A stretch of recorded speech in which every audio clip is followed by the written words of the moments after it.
Did you know that the first Piggly Wiggly was in Memphis, Tennessee? Yes, I found that. I was like, damn, they got history in Memphis. It's not all just all about the crime that nigga commit. But they said, like, it's talking about the difference in the grocery store then compared to now, because we weren't allowed to know how it was back then.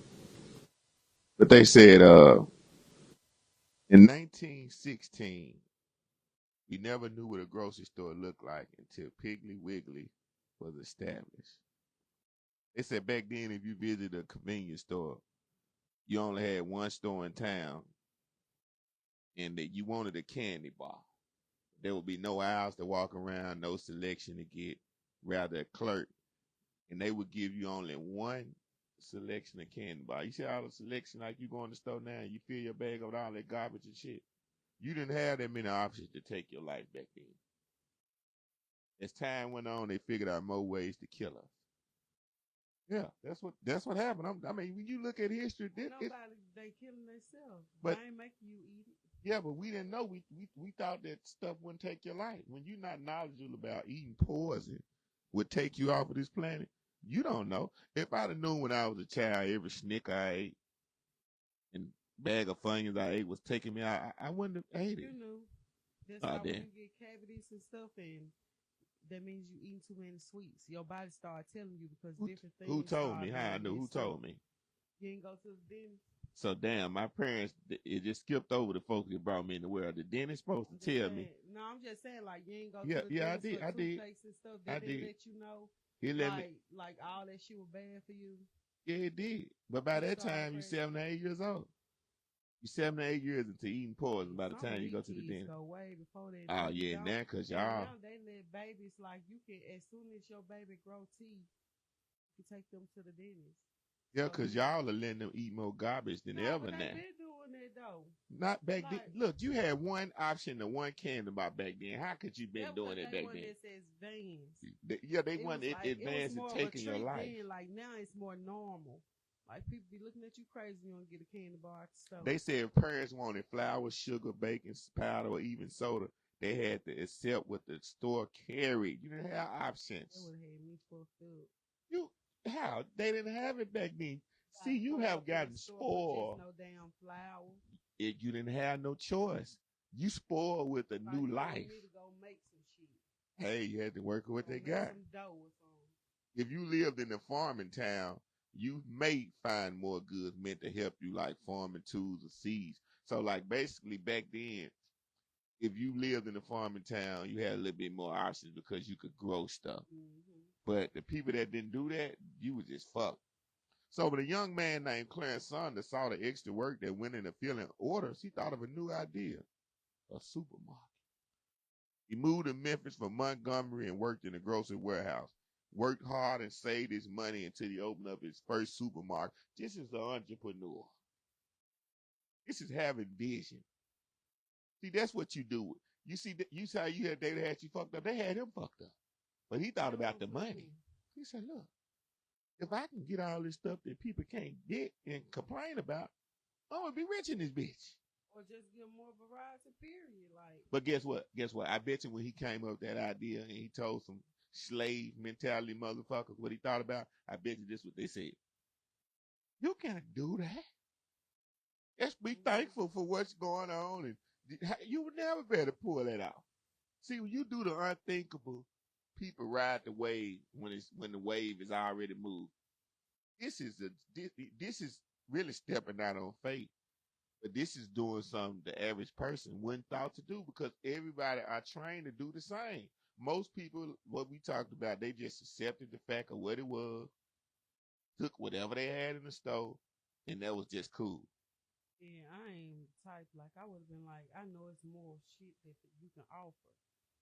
Yeah, And this little bit of stuff, like at some point somebody gotta make a place. right.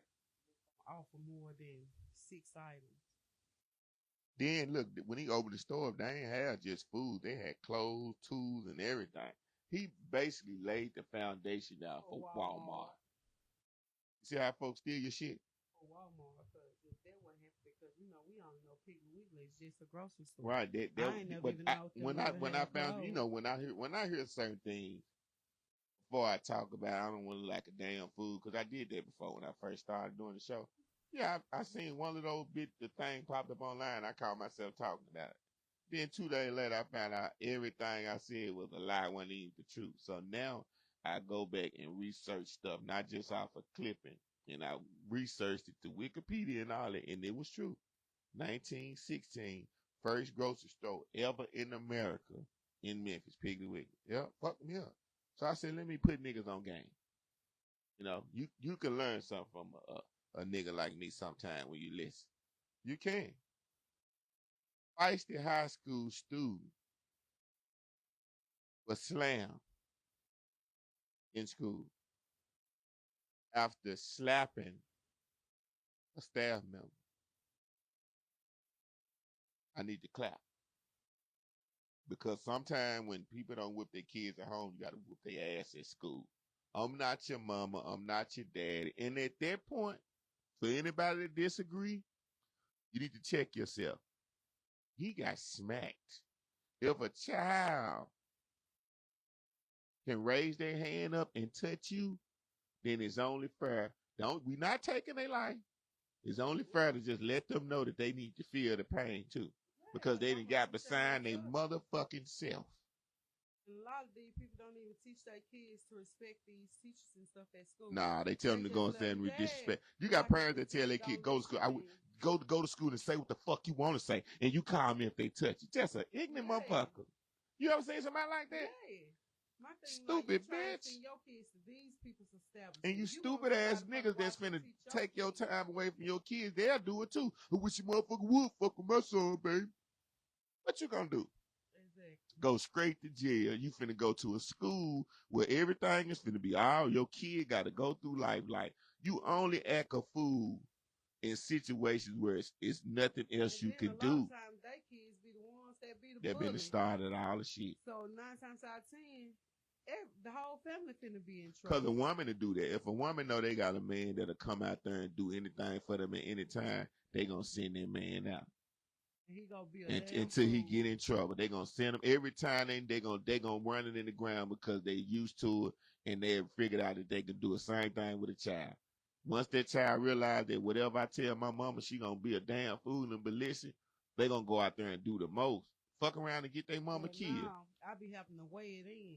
First, let me know what they did so I can add that up to the character shown at home.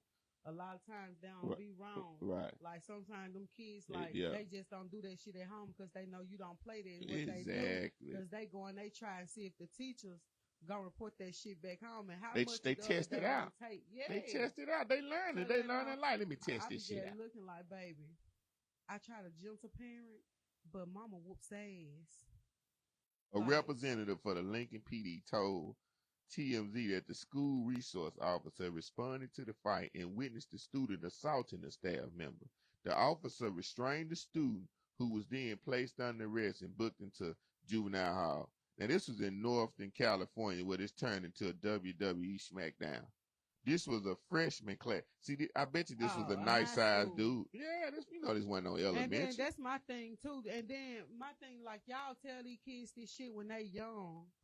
And when it's all kind of, it's never really cute in the first place. When they young and they ain't really seen this a threat. Y'all be forgetting like these kids got to grow the fuck up. And as a 9th grader, I'm sorry, but you are an 8th or a 7th grader. It's a threat. Right. But then I'm looking at the video. This what's kind of funny about the video.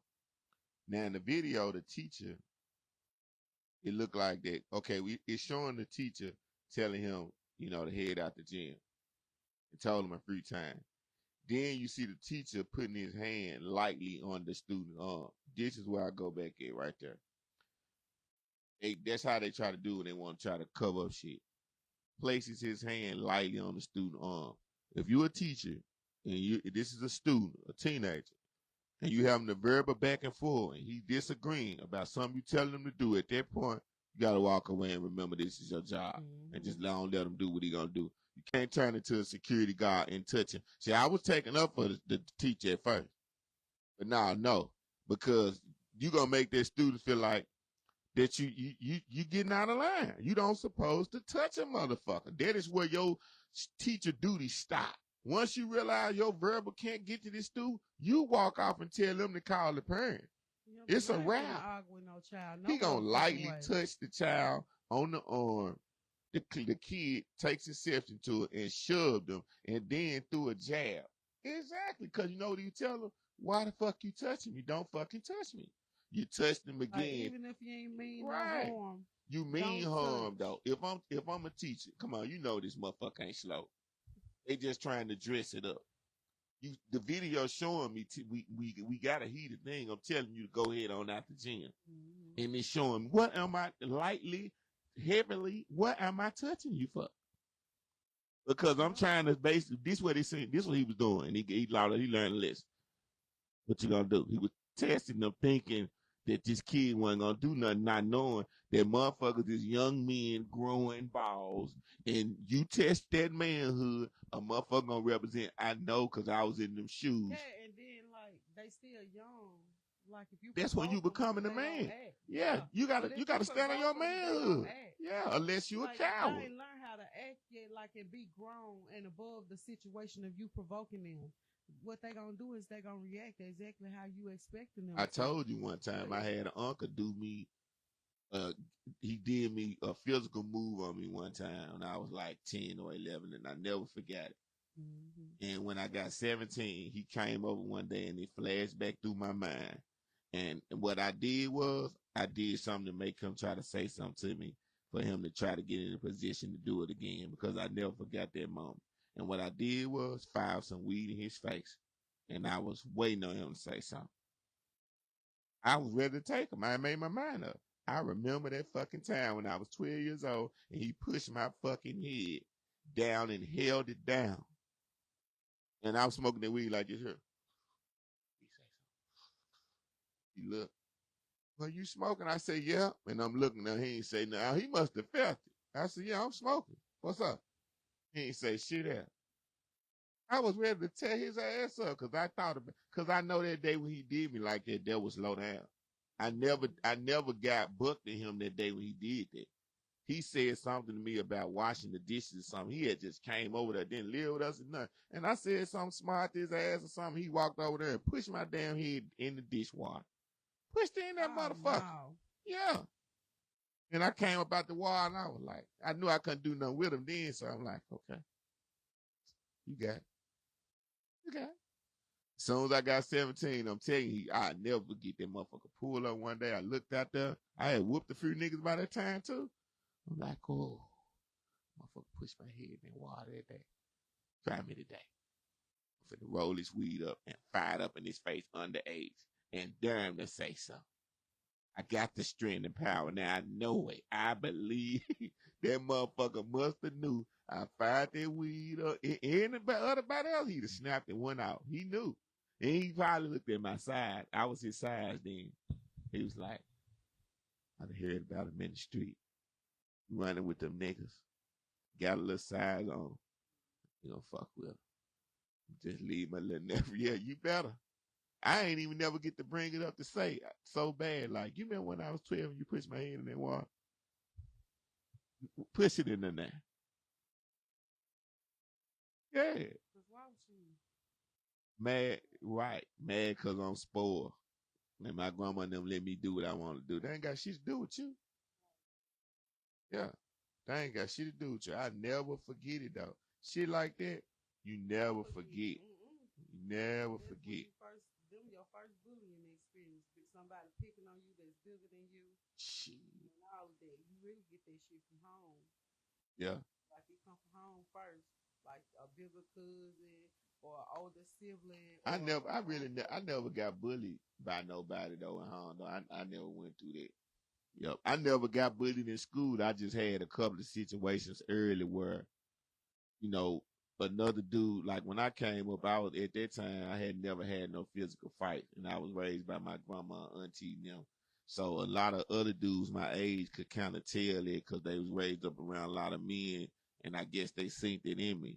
And so when something would go down, when it was something I had they wanted, they'll befriend me and then give it to him. And then when I ask for it back, nigga be like, fuck me. They never took it though. That's how I was all the time. That's how I got in my first fight. I lend a nigga a game, and that nigga never brought it back to school. And my daddy told me he was gonna whoop my ass. And I'm like, God damn. So I went to school, told dude, I'm like, man, I gotta have my gun. Nigga told me, fuck me. Like, God. He ain't tell me fuck me at first. At first he just kept, I'm bring it back. I'm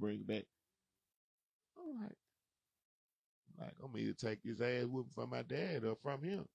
And that ass what my dad was giving out. That's when I did my first fight. I was like, I'm going to fight that nigga. But I still ain't have enough heart to throw the first punch. But I knew in my mind I was going to confront him.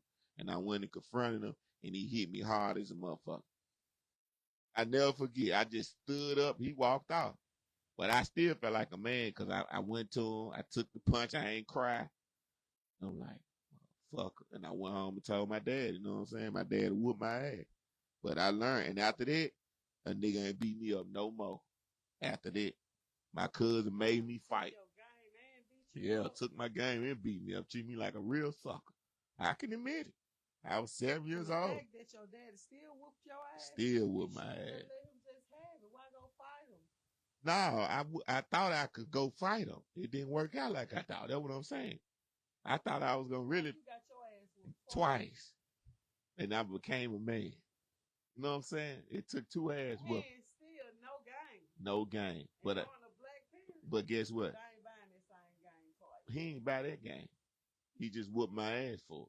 My auntie bought every damn game. He was teaching me a lesson about don't give folks my stuff. Because I ain't out here basically about you ain't out here working and paying for it. You don't get no motherfucker nothing. You know what I'm saying? Now, the whole thing about it, my daddy was on crack and used to steal my shit too. Ain't that so? But you gonna whoop my ass for something I give out. But you on crack stealing my shit. Oh, my whole Christmas one year. Yeah, they had me Jordan, starter, code, computer. Christmas came, they were so they didn't want to tell me they wanted to cover up so bad. I wake up for Christmas crushed. Like, hey, Christmas, bitch. All the shit that they say I had, I'm wondering why I ain't got it because they told me I had it. And they trying to cover it up. So they went and bought me a London Fog coat. That's when I found out about London Fog. It's an expensive coat, but it's like some white folk shit. I'm like, this plain ass shit. I supposed to have a Chicago Bull starter coat, the Jordan new computer. He done sold all my shit.